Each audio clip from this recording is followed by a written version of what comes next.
On October 15th of 1977, my world changed when Len Garver had a stroke. I've always liked cloth. I'd always liked embroidery ever since I was a kid. I didn't quite know that his stroke would increase that like, but when he had that stroke, it looked like he was in for a long stay in the hospital. And I knew I had to have some kind of handwork to do, or I'd go more nuts than I already was.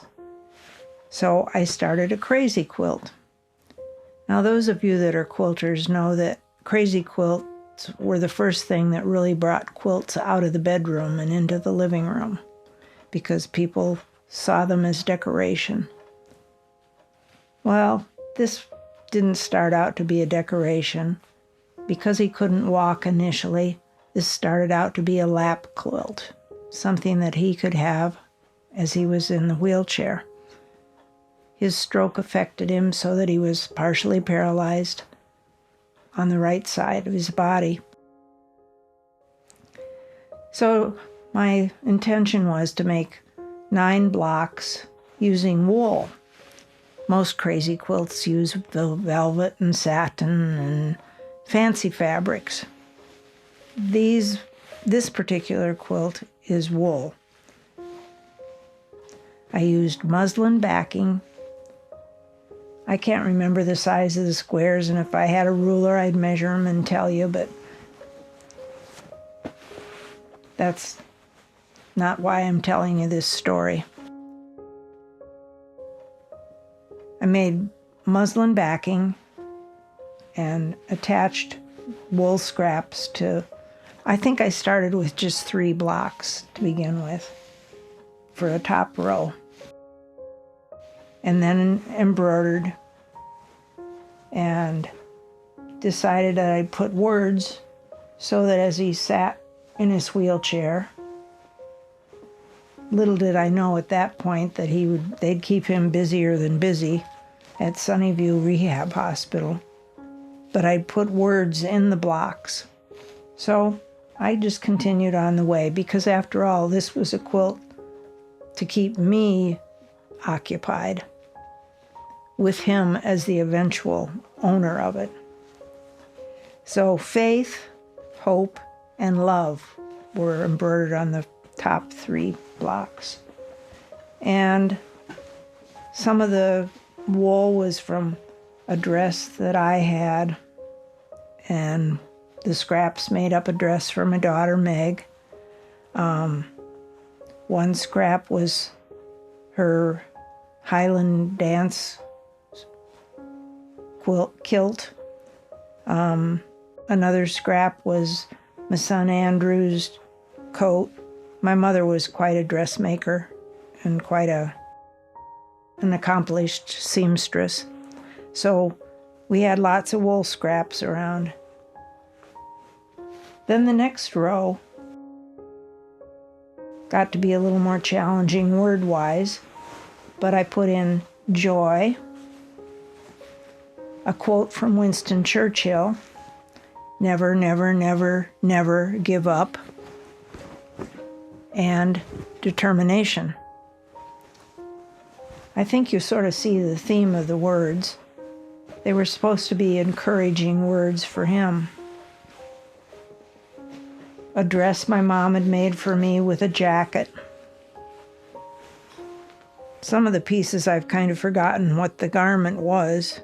This was a cape that I made for Meg when she was about 4. You know how kids are, they'll wear anything when they're little. They get a little more particular as they get older, don't we all? Then the next row, belief, desire, and expectancy.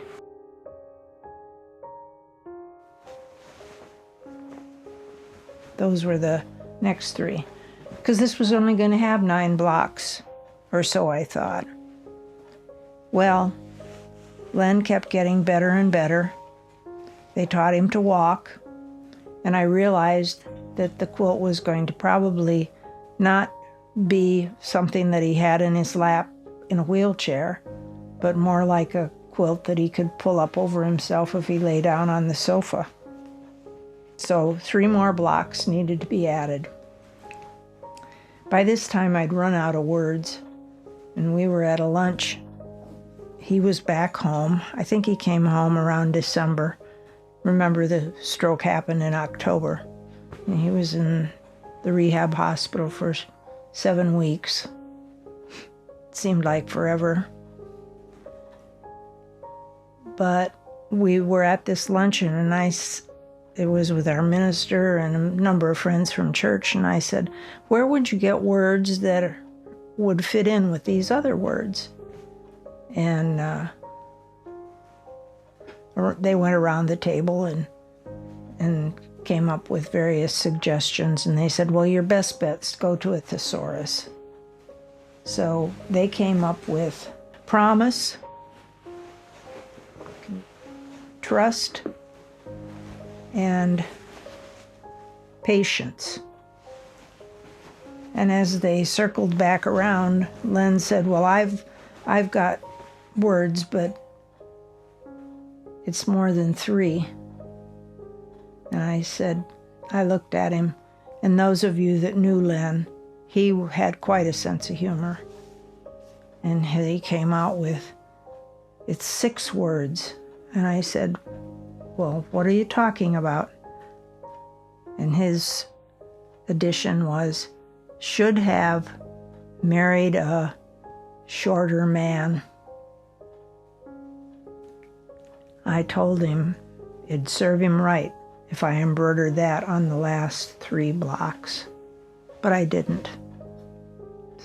So that's the story of my crazy quilt and Len Garver, who got better enough to go back to work at GE, retired in '94, and we moved to Kendall at Oberlin in October of that year, and he finished his life here in Ohio, where he was born, at the age of 80 plus. So that's how stitchery can save your sanity. And now you know the story of this quilt.